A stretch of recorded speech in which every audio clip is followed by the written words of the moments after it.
You wouldn't believe me if I told you that you could possibly buy and find property for less than $1,000. You'd probably think I was lying, wouldn't you?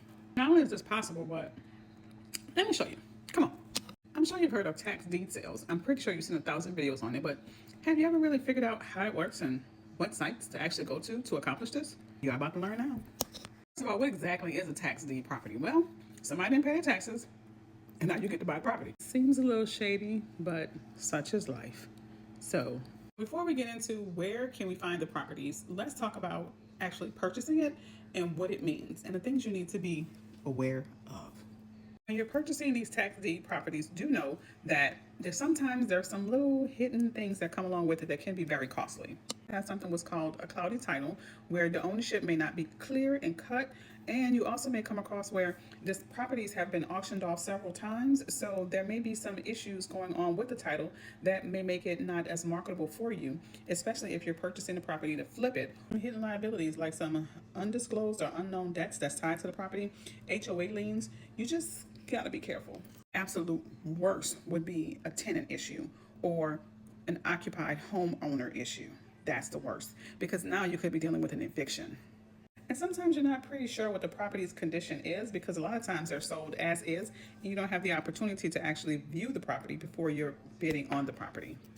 And each county and each state is different. So you may want to do due diligence, not me, you want to do the due diligence to find out what the tax redemption period is. Long story short, that person can come back who owned the property, pay the taxes, and get the property ownership back.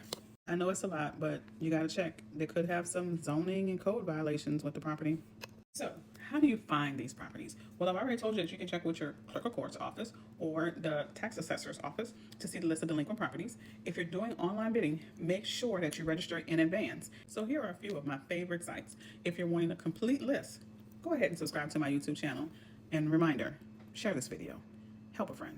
You can go to govease.com, that's gov, G-O-V-E-A-S-E.com, to get a list of the different properties that will be for sale across the United States that you can bid on in the auction process. The ever popular Xome.com, Xome.com, where not only can you sell your auction property, because once you've purchased it and you may want to flip it, there's also bids4assets.com.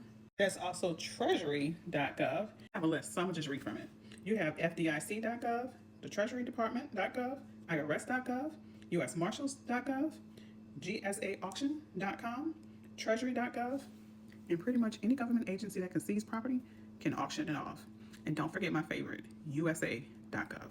I almost forgot to tell you to check with your clerk of courts and or your county assessor's office and ask them, do they have any OTC properties? Yes, over-the-counter properties. These are properties that went to auction, wasn't sold, and now they have a set price for them. If you want to learn more about auction properties and how to purchase property or even invest in flip properties, like, follow, share, and also go to my YouTube channel and subscribe so you can learn more. I'm Latasha McDowell, your real estate strategist.